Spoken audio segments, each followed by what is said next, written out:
सृष्टि बचपन से ही दिखने में सुंदर नहीं थी, लेकिन अमीर बाप की बेटी सृष्टि पर उसकी माँ जान छिड़कती।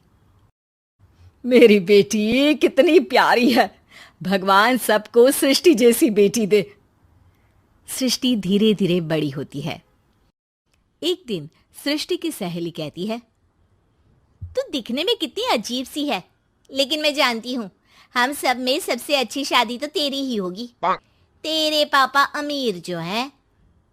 और बता नहीं सकते यार, दहेज तो हर कोई देता है, ये क्या ज्यादा ले जाएगी अपने पति के लिए?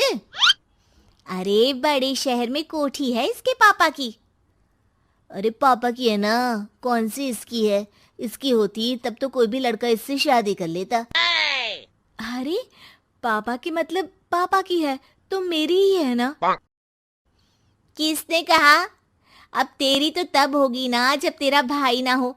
वैसे भी शादी के बाद सारी प्रॉपर्टी भाई के नाम होती है।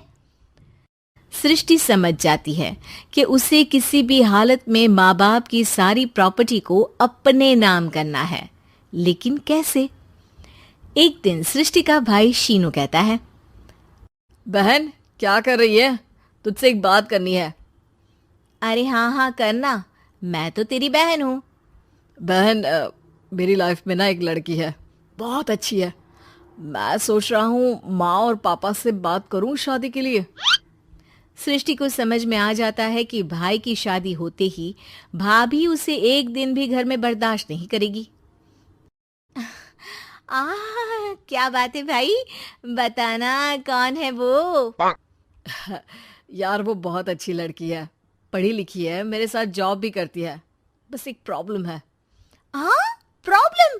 क्या प्रॉब्लम है भाई? यार वो शादीशुदा है, लेकिन उसके पति ने उसे सिर्फ इसलिए छोड़ दिया क्योंकि उसके माँ बाप दहेज नहीं दे पाए। सृष्टि ये सुनकर न जाने क्यों खुश हो जाती है। अरे भाई तो क्या हुआ, लड़की तुझे तो पसंद है ना? शीनू को लगता है कि बहन उसे समझ रही है। वो इस बात से अनजान होता है कि उसकी बहन की मंशा पूरा घर हड़पने की है। सृष्टि अपनी माँ से कहती है, मम्मी मुझे तो बहुत चिंता है, पता है शीनू क्या कर रहा है? अरे क्या कर रहा है, वो तो काम पर जाता है और वापस घर आता है। नहीं ना माँ, वो यही तो नहीं कर रहा, बाकी सब कर रहा है। आपको पता है उससे प्यार है, और वो भी एक शादीशुदा लड़की से। ये क्या हो गया, मैं सोसाइटी में क्या मुंह दिखाऊंगी? अरे तेरे पापा तो यही कहेंगे कि मैंने ही उसे बिगाड़ दिया है। माँ देखो, मेरी बात मानो, पापा पर भी विश्वास करने की जरूरत नहीं है। अब आप ही बताओ, पापा इतनी देर घर के बाहर रहते हैं क्यों, बोलो? अरे बेटा वो तो नौकरी करते हैं ना। तू बहुत भोली है माँ, पापा का ऑफिस तो 7 बजे खत्म हो जाता है, लेकिन देखो कितनी देर से आते हैं। अरे नहीं नहीं बेटा, ऐसी कोई बात नहीं है। सृष्टि माँ को एक औरत से बात करते पिता की फोटो दिखाती है। देखो माँ कैसे हैं पापा, मैं ना कहती थी कि पापा सही नहीं है। मैं तेरे पापा से बात करूंगी, दे फोटो मुझे। ओ माँ, वो तो डिलीट हो गई। लेकिन चल, तूने तो देख लिया ना, पापा से बाद में बात कर लेना, और हाँ मेरा नाम बिल्कुल मत लेना। हाँ माँ। अब क्या था, सृष्टि के माँ और पिता के बीच झगड़ा होना शुरू हो जाता है। सृष्टि के मन में क्या चल रहा था कोई नहीं जानता था। एक दिन, माँ सृष्टि के लिए एक लड़का देखा है, वो लोग शाम को उसे देखने आने वाले हैं। और हाँ माँ, एक खुशखबरी, मैं और पापा मिलकर एक नया बिजनेस ट्राई कर रहे हैं। शाम को लड़का आता है, सांवले रंग का। सृष्टि को तो बिल्कुल भी पसंद नहीं आता। लड़की की माँ कहती है, लड़की का चेहरा तो कोई खास नहीं, लेकिन अगर मेरे बेटे को आप लोग सेटल कर दें तो मैं उसकी शादी आपकी बेटी से करवा दूं। सृष्टि को लड़का बिल्कुल पसंद नहीं था। उसे भाई पर गुस्सा आ जाता है। लड़के वालों के जाने के बाद कहती है, माँ देखा शीनू मेरे लिए कैसा लड़का लेकर आया, न दिखाने लायक न सुनने लायक, सेटल भी नहीं, वो भी हम करें। अरे माँ, मैं जानती हूँ ये मेरी शादी किसी भी घर में क्यों करवाना चाहता है। अरे कैसी बात कर रही है बहन? तूने तो देखा ना, लड़के को मैंने ही मना कर दिया तुझसे शादी के लिए। जिसने लड़का बताया था उसने उसकी बहुत तारीफ की थी। बात आई गई हो जाती है, लेकिन सृष्टि का मन शांत नहीं होता। क्या करूं, कुछ समझ में नहीं आ रहा।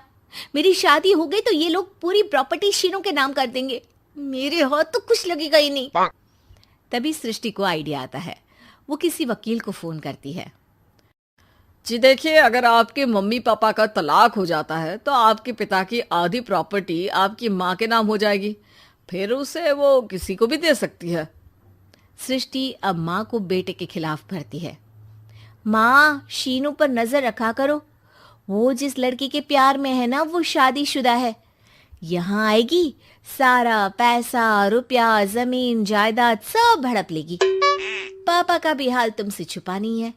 ऐसा ना हो कि मैं और आप एक दिन सड़क पर भीख मांगे। हे भगवान, मैं तो जीते जी मर जाऊंगी अगर ऐसा हो गया तो। ऐसा हो गया नहीं माँ, ऐसा ही होगा। अभी समय है, आगे का सोच लो। मैं तो कहती हूँ पापा से आधी प्रॉपर्टी लेकर अलग हो जाओ। पापा की आधी प्रॉपर्टी भी हम लोगों को अगर मिल जाती है ना तो अगले 7 जन्म सफल समझो। बेचारी माँ बेटी के कहने पर पति से तलाक लेकर अलग हो जाती है। सृष्टि अब पैसों से गाड़ी और अपने दूसरे महंगे शौक पूरे करने लगी। उसके दोस्त भी उसके पैसे इस्तेमाल करते। सृष्टि, कल तुम कहाँ थी? मैं सारा दिन घर पर अकेली थी। तो मैं क्या करूं? मैंने ठेका तो नहीं लिया है ना तुम्हें संभालने का। माँ को सृष्टि से ये उम्मीद नहीं थी। वो बैठकर रोने लगती है। वहीं उसका पति यानी कि सृष्टि के पिता आ जाते हैं। मैं जानता था कि तुम्हारा यही हाल होगा, तो आपने मुझे रोका क्यों नहीं? मैं रोकता तो तुम रुकती क्या?